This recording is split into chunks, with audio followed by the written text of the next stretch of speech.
Hello everyone. Today we're going to talk about where to park your money. You start this business and you need to start making your wealth portfolio look really, really good. So the first thing I'm going to tell you is if you like what I'm saying, please like, subscribe, and share. Give a thumbs up, ask some questions because I will answer all of your questions.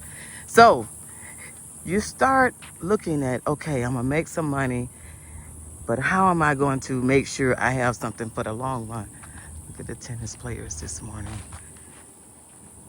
We got some beautiful tennis players out there. Okay, first I'm going to tell you about this land bank. A land bank is just like a regular bank. And the land bank is usually in distressed areas where there may just be a town where everybody left.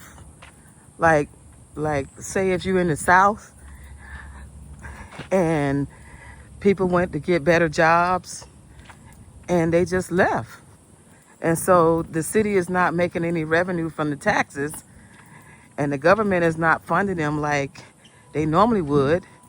So they put this land in what is called a land bank. And I know so many people have never heard of a land bank.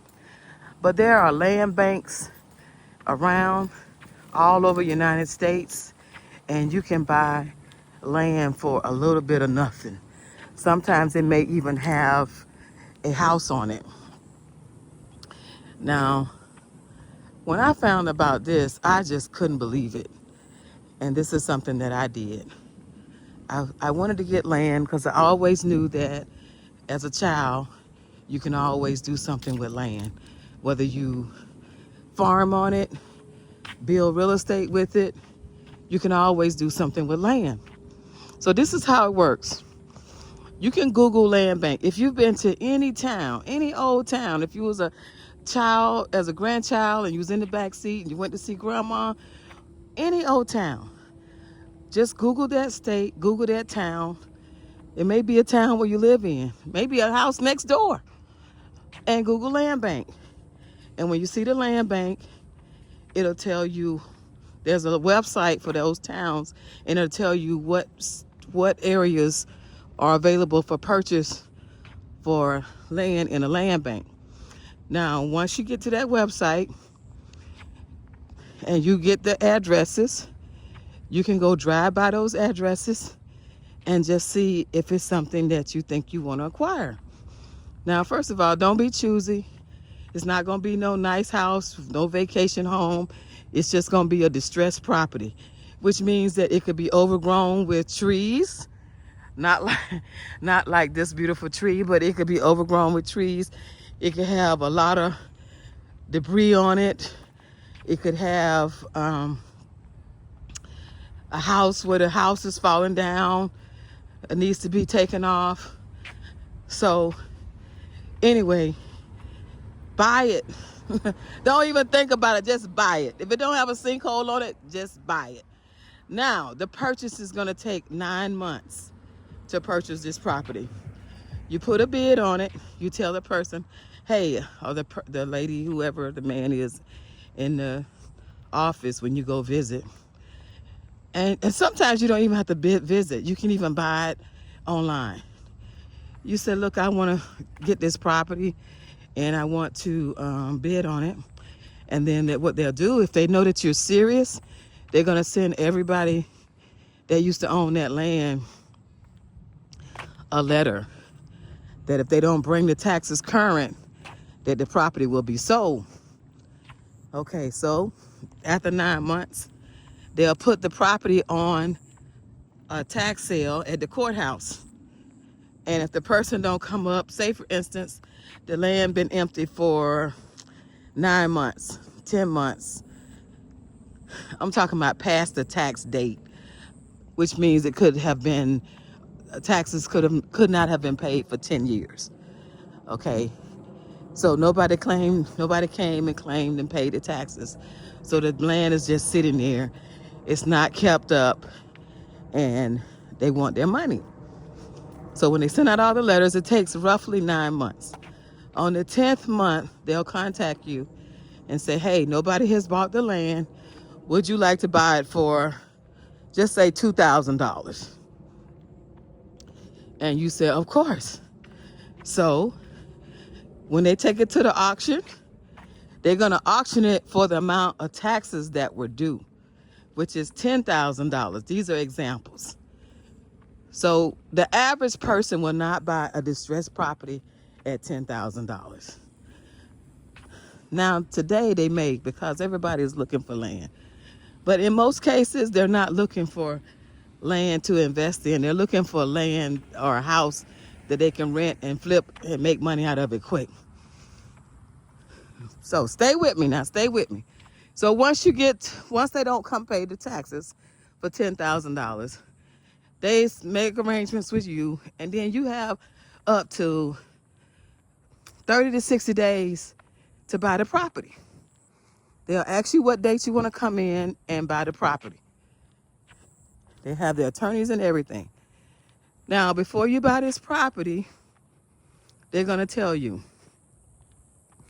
in order for you to maintain this property, to own this property outright with your deed, name on the deed, you have to take care of the land, which means cut the yard for 2 years. 2 years you have to maintain the property. You can't just buy up a whole bunch of lands that's distressed or properties that's distressed and they stay remaining the same. The reason that they're selling it to you is because they want to come back and beautify their downtown, their rural area. Or most of these properties are not rural. Most of these properties are in communities, but they want you to come back and they want you to take care of the property. So if you take care of the property, other people will take care of the property, and the town can be revitalized, and they have tax dollars. So remember that. You got to take care of the property for 2 years before it's yours.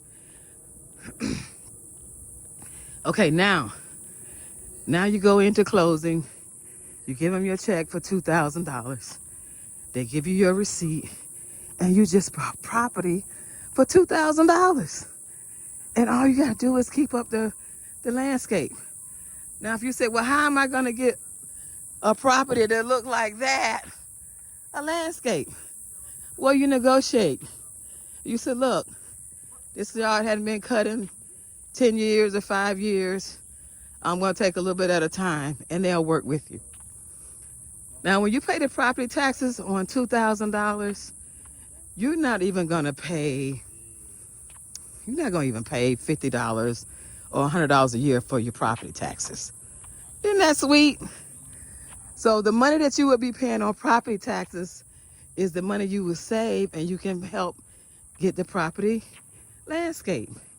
And so now what you do is you find a local person that could do the yard, and you tell them, look, you do the yard, I pay you X amount of dollars, and every month go a little further in, like clean it up a little bit better, top it off. In the winter you don't have a lot of cutting, and you do it like that. Now, I bought several properties like that. In fact, I bought 2 blocks like that. Yes, I bought 2 blocks of property. When I bought one house, then I waited and I got through that one, and I bought another one, and I just kept buying till I got the whole 2 blocks, which actually ended up being about 3 blocks. So I just want you to know that when you start your business, or even if you don't start your business, I mean, this could be a business.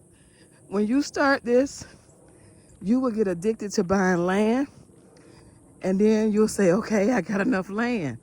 Now, if you want to go ahead and build property, build like affordable homes, I know they got all kind of programs that you can get affordable homes or build affordable homes. It helps the government. Then you got the land as collateral, that you can put the land down as a deposit to get the house built. And before you know it, you become a realtor.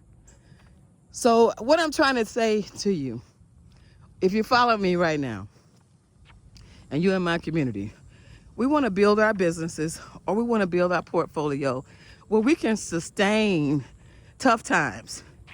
And if we don't start now and start small, you will be like, what happened? and you will not be able to build generational wealth for your family. And even if you don't, I have no children. So I build generational wealth, so if I get where my husband dies or something happens, that I could be able to have some resources to take care of me. So don't look at just leaving something for someone who may not even be worth it in some cases. Today, our kids, I'm looking at our kids and things, and they're not even wanting to cut the yard. So if you work hard and you build this wealth up, or if you got a great organization or a church or something like that, you can do it for many reasons. It doesn't have to be just for yourself. And I'm gonna say that to say this. Back in the 1800s, there's a man called Carnegie Hall, and he has a big theater. It's like the most prestigious theater in New York. He invested in libraries to make sure that nobody would ever not know how to find their way through life and be successful without being able to go to the library. And he always wanted the library to be free. So Mr. Carnegie invested in the library system that you can never charge a fee to go in and learn how to get wealthy in the library. So when you find out something like this, don't worry about, am I going to leave it to someone in my lineage. You could leave something, you could leave a legacy for your father, grandfather, someone who was inspirational to you. Build a museum. You could do all kind of stuff with wealth. And wealth, to me, starts with the real estate. So I want you to start thinking about land banks. Start thinking about how you can benefit from land banks. And this is a topic that nobody really tells you about. How to find land and help a distressed town and also build wealth with land. And remember, and you already know, land cannot be rebirthed. In other words, they're not making land anymore. Once we mess it up, it's gone. Once we restore it, it could be there for a lifetime for people to benefit from, like where I am right now. I'm in the park, walking on land that's beautifully landscaped, that I can come out every morning. I can exercise my lungs and my health. I can also give nuggets and gems to somebody who wants to learn how to better themselves, how to be a better person to the community. But it's all on land. And we take it for granted. We take it for granted that we're going to always have nice land. We're going to always have a beautiful landscape. Or we go on vacation to see a beautiful landscape. So we got to take care of our homes at home, or our villages, or our neighbors, or our moms. We got to do that so we can make sure that we leave it for ourselves to enjoy, and also to the next generation after us.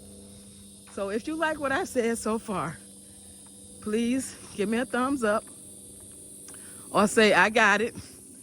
And then I want to give you some homework. Okay, my homework assignment is I want you to go Google land banks. And I want you to find out where you can find some. I want you to read some success stories on land banks. And then once you do that, bid on one. When you bid on the land bank and they'll say, we want 2,000, 3,000, 5,000, don't let that scare you. It takes 9 months. Even if you got to borrow the money, even if you got to start with a credit card, you'll spend that easily on stuff that you can't even remember you spent it on. So that, my friend, this is Evelyn of Evelyn's Creations, inspiring you to be a better you, to go get what you already rightfully deserve, and let's buy that land.